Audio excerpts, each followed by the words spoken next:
Halo teman-teman semua, selamat berjumpa kembali di serial video pembahasan soal asli Tes Kemampuan Akademik Sosum bagian sejarah UTBK SBMPTN tahun 2019.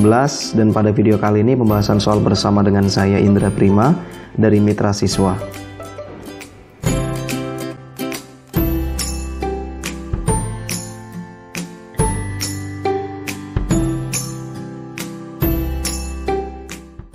Sebelum teman-teman melanjutkan menonton video ini, saya sarankan untuk bisa download soal yang sudah disediakan pada bagian deskripsi. Teman-teman bisa pelajari, teman-teman bisa kerjakan dulu soal yang sudah ada di sana. Kemudian teman-teman bisa koreksi hasilnya melalui video ini. Sebelumnya saya akan jelaskan terlebih dahulu komposisi materi tes kemampuan akademik Sosum di UTBK tahun 2019 yang tentunya mudah-mudahan tidak akan berbeda dengan di tahun 2020. Di mana pada tes kemampuan akademik Sosum, teman-teman akan ketemu dengan 5 mata pelajaran, yaitu matematika, sejarah, geografi, sosiologi, dan ekonomi. Untuk bagian sejarah sendiri sama dengan yang lain, jumlah soalnya 20 dan alokasi waktu yang disediakan selama 18 menit. Itu artinya satu soal teman-teman perlu selesaikan kurang dari 1 menit ya, gitu, agar teman-teman bisa mengerjakan semua soalnya sesuai dengan waktu yang sudah disediakan. Itu sebabnya teman-teman butuh cepat, butuh fokus, dan cermat ketika mengerjakan soal-soal yang ada. Sebelum teman-teman melanjutkan ke pembahasan soal, saya juga ingin berikan gambaran umum yang ada di bagian sejarah agar teman-teman bisa belajar dengan lebih komplit apa gambaran umum ruang lingkup materi yang perlu teman-teman pelajari. Baik teman-teman semuanya, sebelumnya saya akan berikan dulu apa sih gambaran umum materi lengkap sejarah yang perlu teman-teman pelajari. Karena kalau kita lihat ya di database soal ya, setiap peserta dari tanggal ke tanggal soal tesnya bisa berbeda-beda. Karena database soalnya itu banyak banget teman-teman, mungkin bisa ratusan soal. Kalau ratusan terlalu sedikit ya, mungkin bisa ribuan soal gitu. Ribuan soal ada di dalamnya. Nah, teman-teman dapat bagian yang mana itu secara random acak pada saat tes akan dikeluarkan soal-soalnya. Nah, sehingga persiapan kita perlu matang teman-teman. Kalau bisa semua ruang lingkup materinya pernah teman-teman pelajari. Jadi mau keluar soal yang bagian mana aja aman gitu ya. Nah, ini ada jas merah nih, kata-kata Soekarno ya. Jangan sekali-kali melupakan sejarah. Baik teman-teman, untuk bagian yang pertama teman-teman perlu belajar tentang ilmu dan metode sejarah. Pada bagian ini teman-teman belajar tentang tahap penelitian sejarah ya. Jadi ada tahap penelitian, kemudian sumber sejarah, ya ada sumber juga di situ, kemudian ada ruang lingkupnya, ada ilmu pendukung sejarah gitu ya, ada ilmu pendukungnya apa saja gitu. Nah itu bagian-bagian di ilmu dan metode sejarah. Yang kedua adalah kehidupan prasejarah di Indonesia. Kalau kita ngomongin kehidupan prasejarah berarti sebelum mengenal tulisan gitu ya. Sebelum mengenal tulisan ini dibedakan jadi 2 fase ya. Ada fase zaman batu gitu dan juga fase zaman logam gitu teman-teman. Oke, zaman batu berarti teman-teman pasti tahu ya, ada zaman Paleolitikum, Mesolitikum, lebih maju lagi nanti ada Neolitikum, kemudian Megalitikum, lalu masuk ke zaman logam atau perundegian gitu teman-teman. Lalu yang ketiga teman-teman akan belajar tentang jejak sejarah. Jejak sejarah ini luar biasa komplit tentang folklore teman-teman ya, tentang cerita rakyat dan lain sebagainya.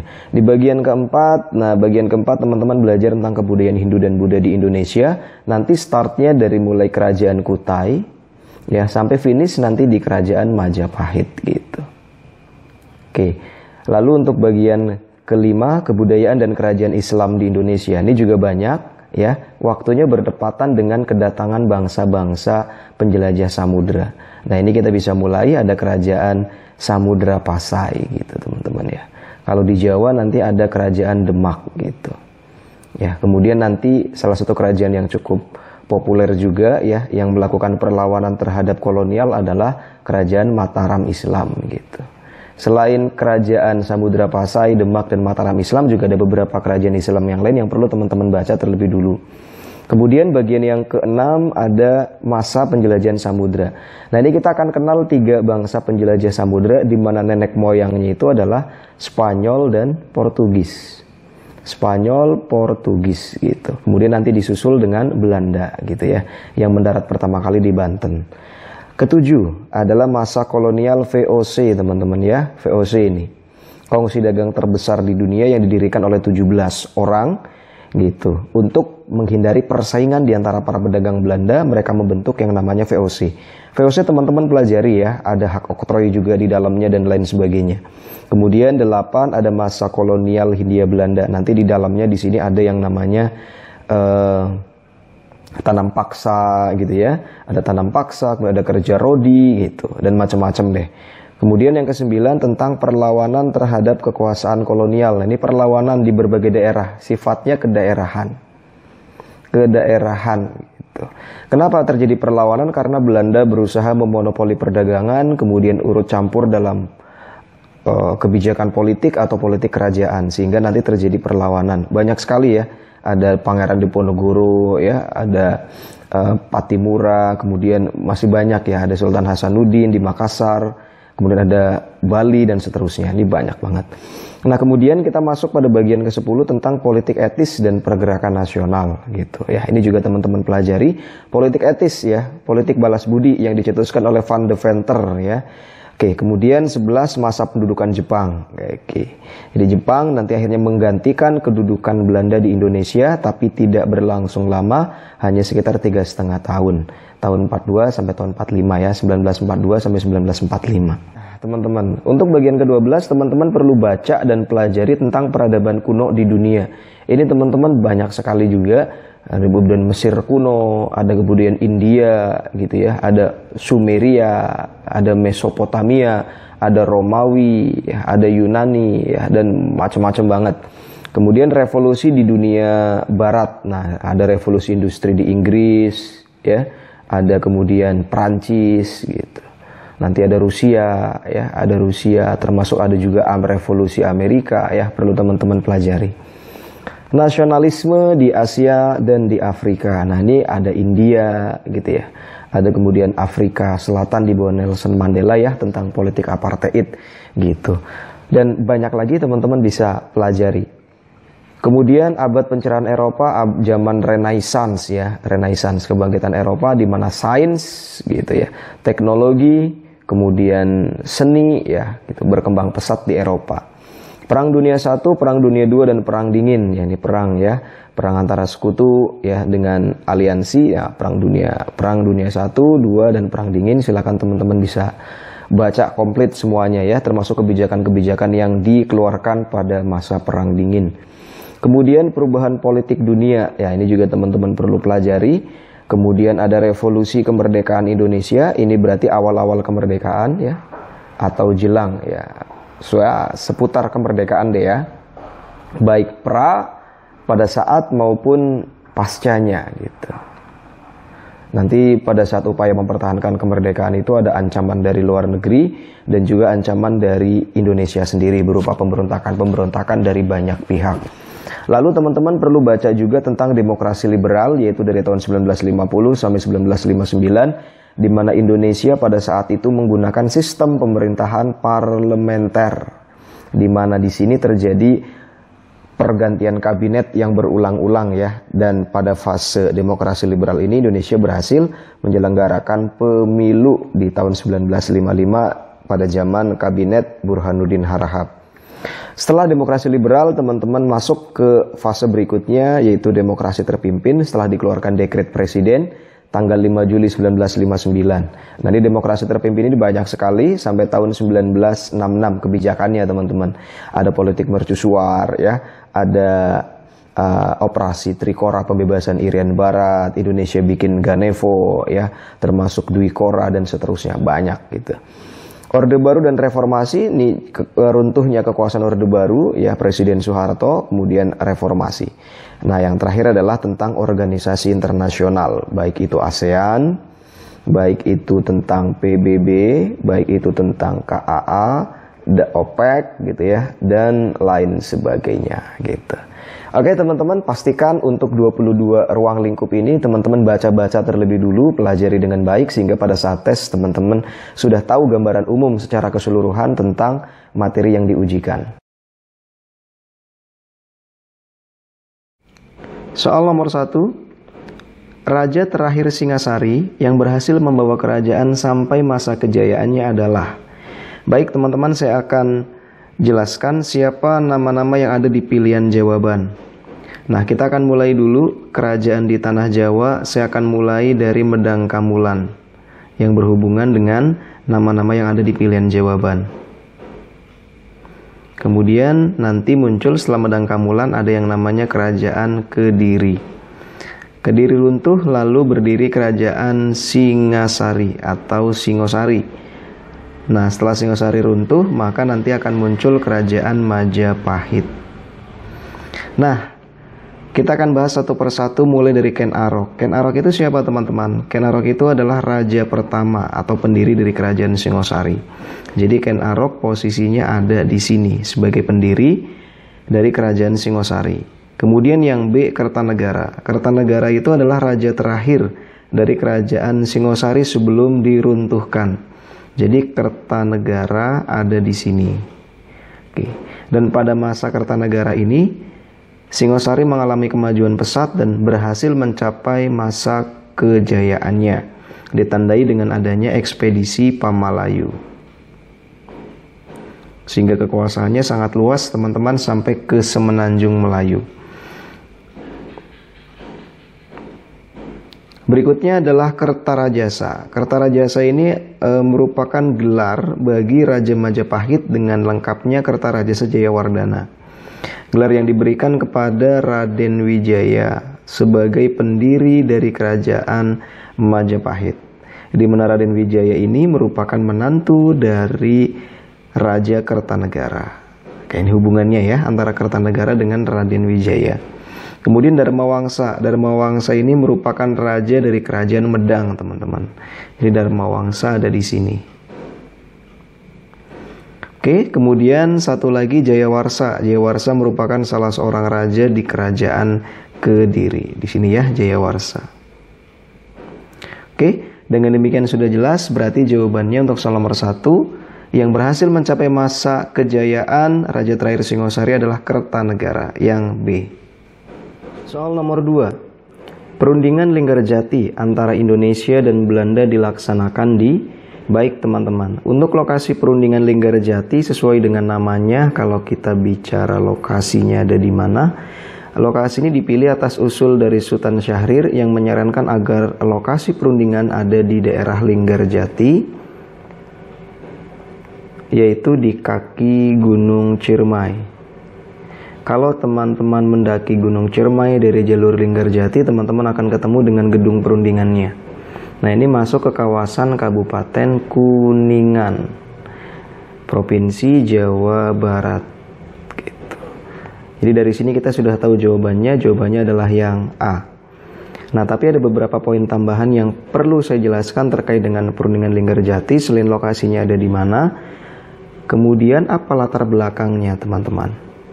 Kenapa kemudian perlu dilakukan perundingan ini? Baik, latar belakangnya adalah adanya konflik antara Indonesia dengan Belanda. Konflik ini ditandai dengan banyaknya pertempuran antara Indonesia dengan Belanda seperti pertempuran 10 November, pertempuran di Semarang, di Ambarawa, dan seterusnya. Konflik ini terjadi karena ketika Jepang menyerah dari sekutu, Jepang menetapkan Indonesia dalam status quo, yang artinya berpotensi negara-negara yang dulu pernah menjajah Indonesia akan kembali menjajah. Nah, ini keinginan dari Belanda. Tapi keinginan Belanda tersebut dilawan ya, mendapatkan perlawanan dari rakyat Indonesia sehingga terjadi pertempuran. Untuk tidak terus berkepanjangan pertempuran ini, maka dicari alternatif melalui diplomasi, yaitu perundingan Linggarjati ini, teman-teman. Kapan waktunya? Oke. Waktunya itu perundingan dilaksanakan selama 3 hari dari tanggal 11 sampai 13 November 1946. Kemudian diparaf ya, atau ditandatangani pada tanggal 15 November 1946 dan diratifikasi pada tanggal 25 Maret 1947. Jadi ini pelaksanaannya gitu ya. Kemudian 15 November ditandatangani, diratifikasinya tanggal 25 Maret begitu. Nah, yang penting kemudian adalah apa isi dari perjanjian atau perundingan Linggarjati ini. Yang pertama adalah Belanda mengakui secara de facto wilayah Republik Indonesia hanya meliputi 3 wilayah, yaitu Jawa, kemudian Sumatera, dan satu lagi Madura. Jadi selain dari wilayah ini, di luar dari Republik Indonesia. Jadi Republik Indonesia hanya Jawa, Sumatera, dan Madura. Kemudian yang kedua, Belanda harus menarik diri atau Belanda harus meninggalkan wilayah RI. Belanda harus cabut ya, meninggalkan wilayah RI per selambat-lambatnya itu 1 Januari 1949 harus sudah meninggalkan wilayah Republik Indonesia yang meliputi Jawa, Sumatera, dan Madura. Kemudian yang ketiga, Republik Indonesia dan Belanda bersepakat untuk membentuk namanya Republik Indonesia Serikat. Kemudian yang keempat, sebetulnya masih nyambung juga ya. Yang keempat, Republik Indonesia Serikat dan negara-negara persemakmuran lainnya ada di bawah kekuasaan Ratu Belanda. Jadi di bawah kekuasaan Ratu Belanda atau bawah kerajaan Belanda gitu teman-teman ya. Baik, itu poin-poin penting yang perlu teman-teman ketahui tentang perundingan Linggarjati. Untuk jawaban soal nomor 2 adalah yang A, lokasinya ada di Kabupaten Kuningan, Jawa Barat. Soal nomor 3, salah satu sumber lisan dalam sejarah adalah, baik, kalau kita berbicara tentang sumber sejarah teman-teman, sumber sejarah ini berarti bahan-bahan ya yang akan dikumpulkan sebagai data-data untuk penulisan suatu peristiwa sejarah. Dan sumber sejarah ini dipisahkan menjadi 2 bagian. Ada sumber sejarah yang berupa tulisan, ada sumber sejarah yang berupa lisan. Nah, baik, kita akan lihat satu per satu. Folklore, apakah folklore termasuk dari sumber sejarah? Tidak teman-teman ya, karena folklore itu berisi tentang cerita rakyat. Oke, tidak dapat dipertanggungjawabkan kebenarannya karena bersifat prologis sehingga tidak termasuk dalam sumber sejarah. Kalau prasasti itu berisi tulisan ya, berarti prasasti itu masuk ke dalam sumber yang berisi tulisan. Oke, kemudian candi juga di dalamnya banyak simbol-simbol, juga beberapa tertulis, ada tulisannya ya, berarti termasuk ke dalam sumber sejarah tulisan. Lalu kemudian babat. Nah, babat ini salah satu dari jenis folklore atau cerita rakyat. Selain babat ada juga epos, ada juga mitos, kemudian ada juga hikayat. Nah, ini masuk dalam folklore, jadi bukan sumber sejarah. Kemudian sekarang yang terakhir, kesaksian seorang veteran perang. Jelas ya teman-teman, kesaksian seorang veteran perang bisa melalui wawancara, rekaman, dan seterusnya. Berarti ini merupakan sumber sejarah yang bersifat lisan gitu. Oke, berarti sudah jelas jawaban untuk soal nomor 3 adalah yang E.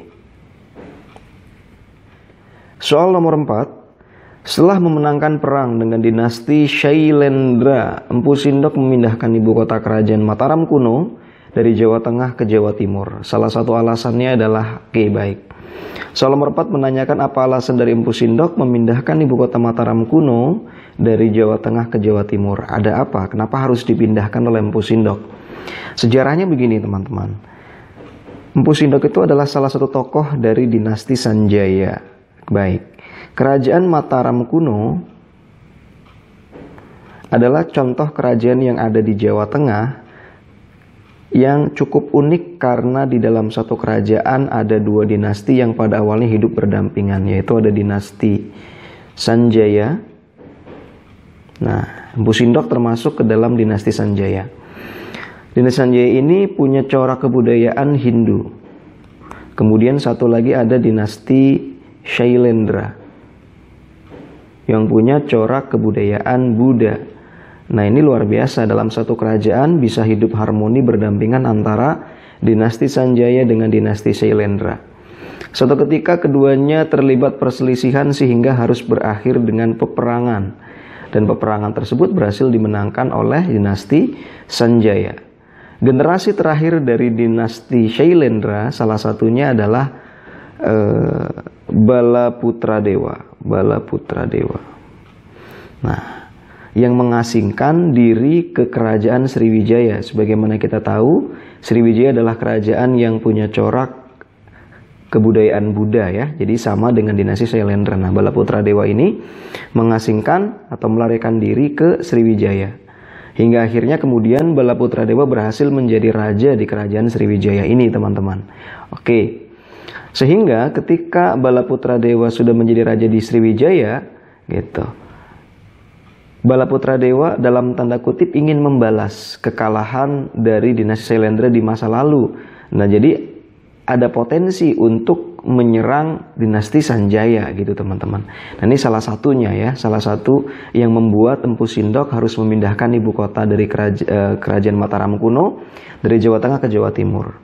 Nah, penyebab lainnya apa? Kenapa harus dipindah? Ya, Empu Sindok, salah satu petinggi dari dinasti Sanjaya, memiliki beberapa pertimbangan. Yang pertama karena tadi, teman-teman ya, adanya ancaman serangan balasan dari Balaputradewa. Jadi serangan balasan, ada kemungkinan ya serangan balasan dari Balaputradewa.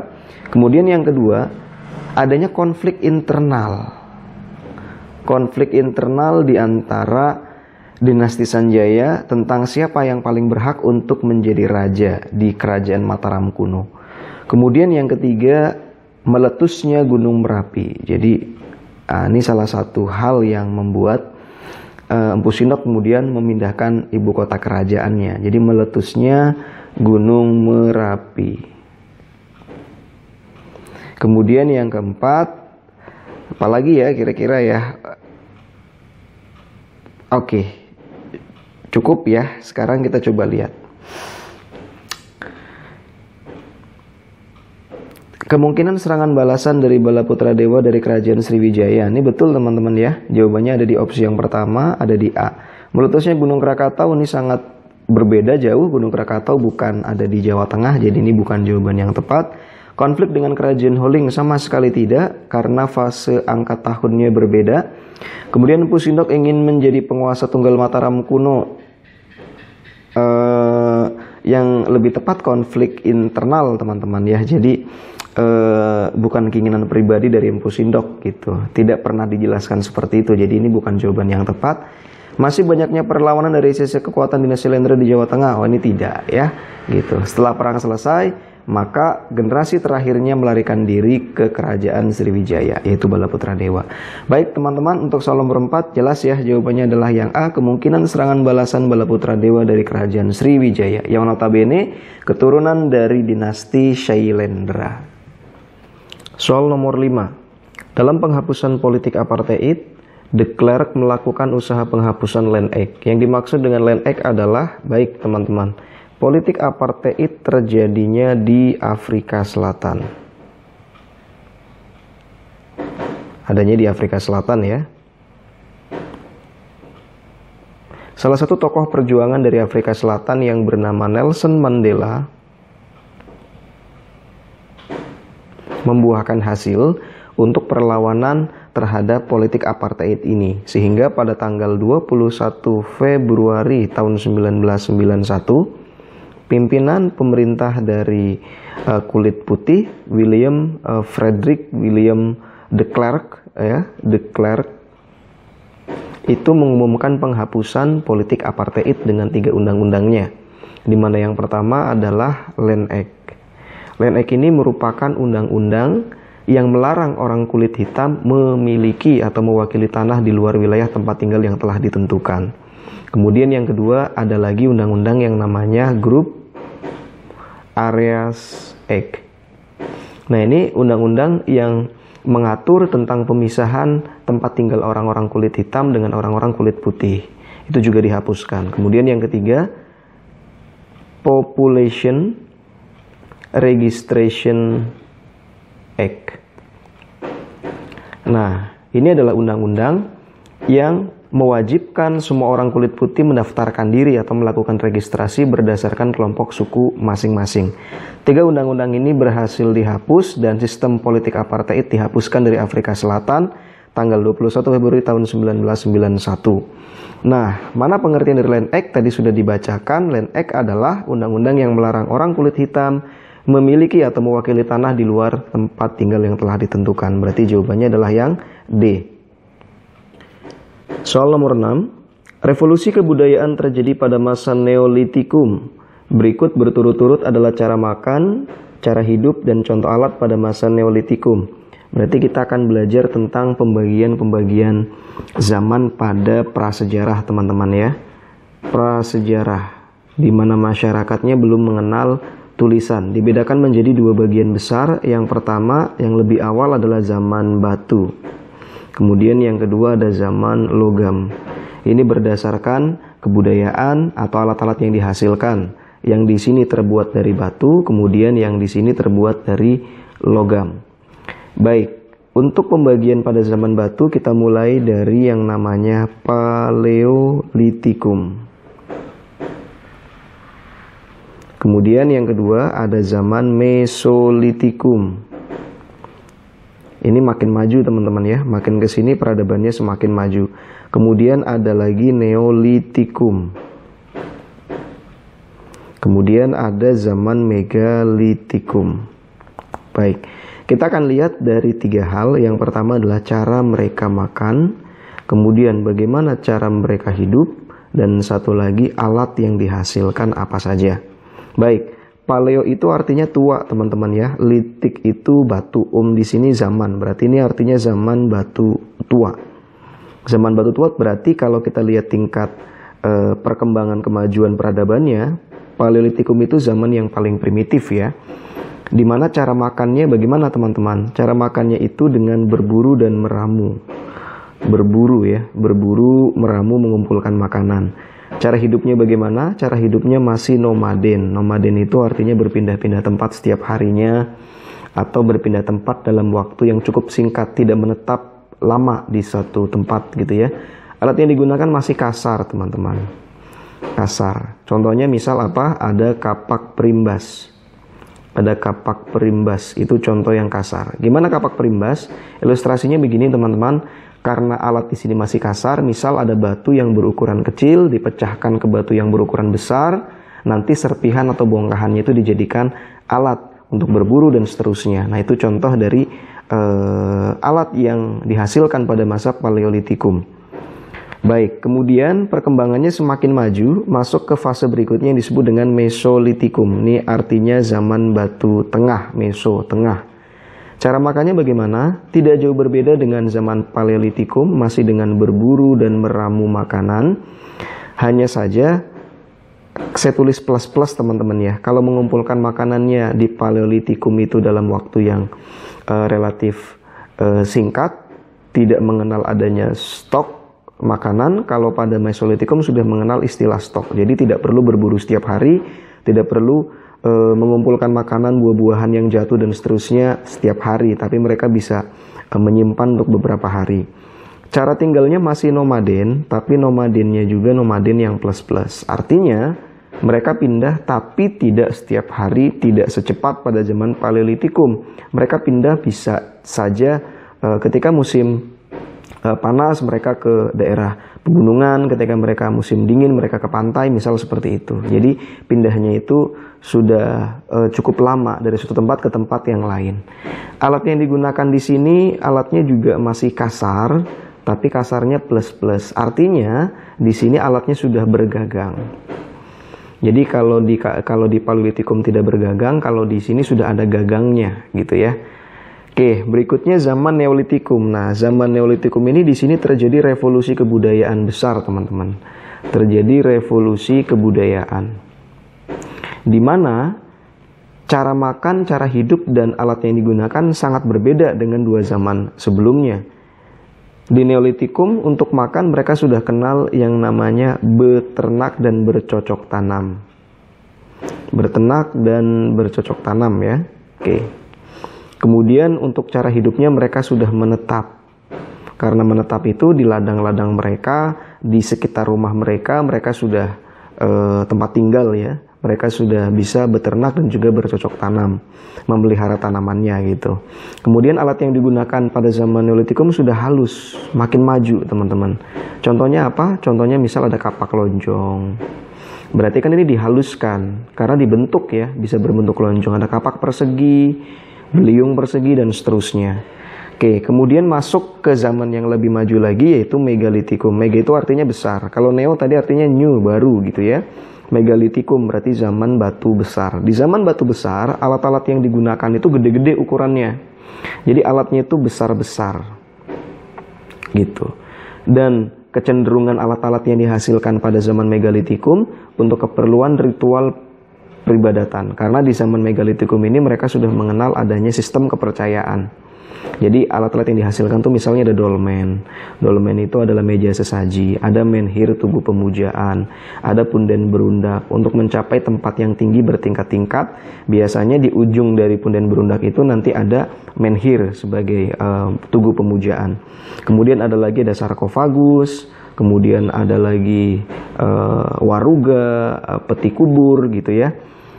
Nah, cara makannya gimana? Cara makannya berarti masih sama dengan zaman Neolitikum, beternak dan bercocok tanam. Nggak mungkin balik lagi ke berburu ya, karena peradabannya makin maju.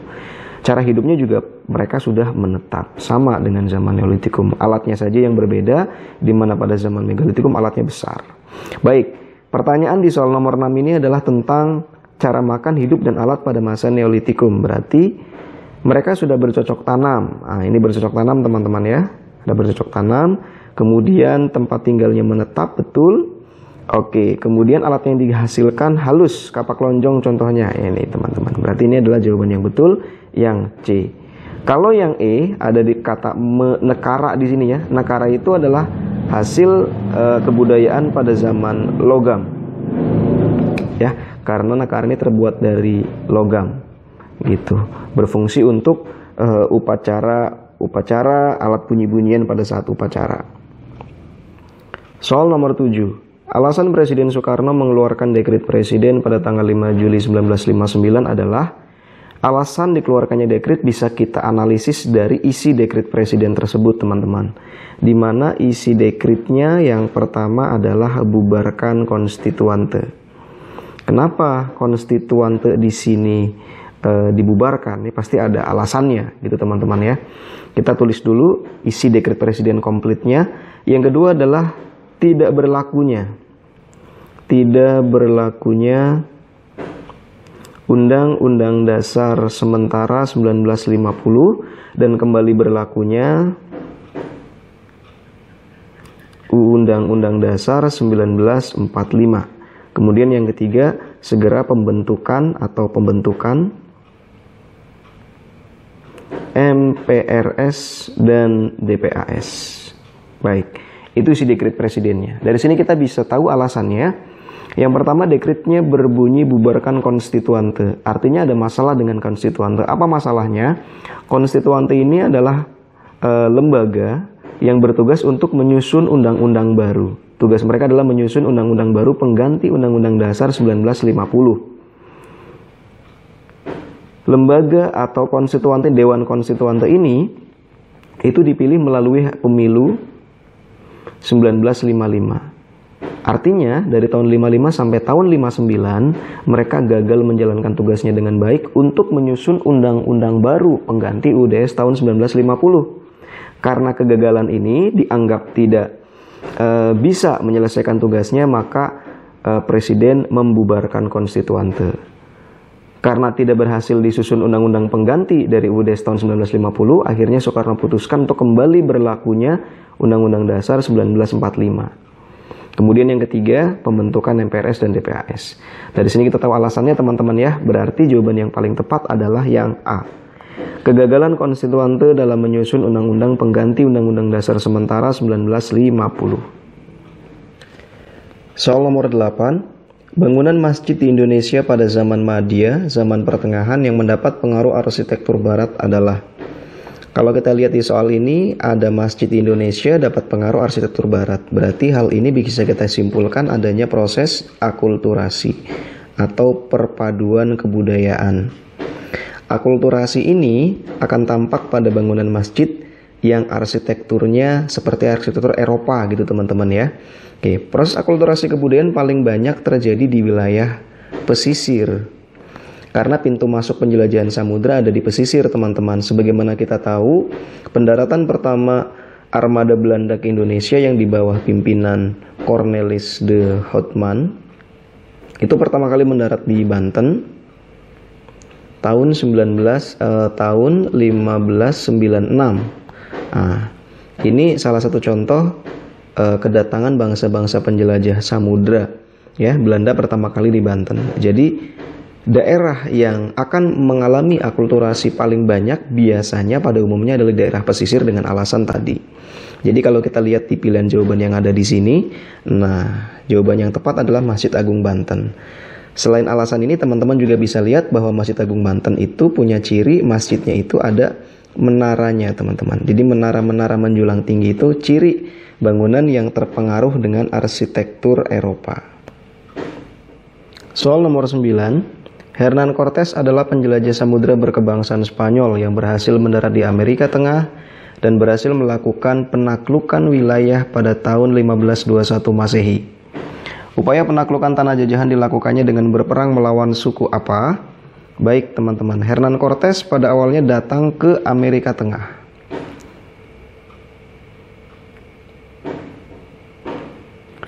Kedatangan mereka adalah ke suku Aztec, teman-teman. Awalnya Hernán Cortés datang bersama dengan orang-orang Spanyol lainnya dengan menunggangi kuda. Jadi kata kuda ini berperan penting, teman-teman, ya, karena ini sesuai dengan mimpi dari kepala suku Aztec yang bermimpi bahwa akan datang suatu ketika binatang berkepala dua. Binatang berkepala dua dan berkaki 6. Nah, ketika Cortés datang dengan perawakan orang Eropa tinggi, gitu teman-teman ya, putih, kemudian sebagai seorang penunggang kuda, Cortés juga bersikap baik pada awalnya terhadap suku Aztec. Diyakini bahwa kedatangan Hernán Cortés ini adalah hal yang positif untuk suku Aztec, ya, gitu. Binatang berkepala dua. Kenapa di sini berkepala dua? Karena Cortés menunggangi kuda berarti ada kepala Cortés dan kuda, ya. Kaki 6, kaki kuda ada 4, Cortésnya 2, jadi totalnya 6 gitu. Nah, ini ditafsirkan bahwa Cortés adalah sesuatu yang dapat membawa kemakmuran bagi suku Aztec, makanya diterima dengan baik. Dan di sisi lain, Cortés juga kedatangannya pada awalnya bersikap baik terhadap suku Aztec. Tapi teman-teman, kemudian Cortés malah melakukan penembakan. Penembakan terhadap suku Aztec hingga akhirnya terjadi peperangan. Dan Cortés berhasil memenangkan pertempuran tersebut dan berhasil menaklukkan suku Aztec. Jadi jawaban untuk soal nomor 9 adalah yang D. Soal nomor 10. Keberhasilan terbesar yang dicapai oleh Kabinet Ali Sastroamidjojo I pada masa demokrasi liberal adalah. Baik teman-teman, masa demokrasi liberal itu dari tahun 1950 sampai 1959, berakhir ketika dikeluarkan dekret presiden tanggal 5 Juli 1959. Mari kita lihat pilihan-pilihan jawaban yang sudah disediakan di sini. A. Berlangsungnya KMB dan upaya perebutan kembali Irian Barat. Konferensi meja bundar ini terjadi pada tahun 1949. Jadi bukan pada masa demokrasi liberal. Berarti opsi ini salah. Kemudian yang B. Penyelenggaraan Konferensi Asia Afrika. Konferensi Asia Afrika pertama kali diadakan pada tahun 1955, teman-teman. Yang menunjukkan bahwa Indonesia negara yang berdaulat dengan kemampuan diplomasi politiknya, gitu ya. Berarti ini betul, sekaligus memang pada tahun 55 ini adalah pada masa Kabinet Ali Sastroamidjojo I. Kalau opsi C, menambah daerah teritorial kelautan. Nah, ini ada pada masa Kabinet Juanda, teman-teman ya. Kemudian menyelenggarakan pemilu pertama, ini ada pada masa Burhanuddin Harahap, Kabinet Burhanuddin Harahap. Kemudian menyelenggarakan Ganevo, The Games of the New Emerging Force, SIS Force. Nah, ini berarti bukan teman-teman ya, karena Ganevo ini dilakukan pada masa demokrasi terpimpin, bukan pada masa demokrasi liberal. Ini pada masa demokrasi terpimpin. Oke, berarti jawaban yang tepat adalah yang B.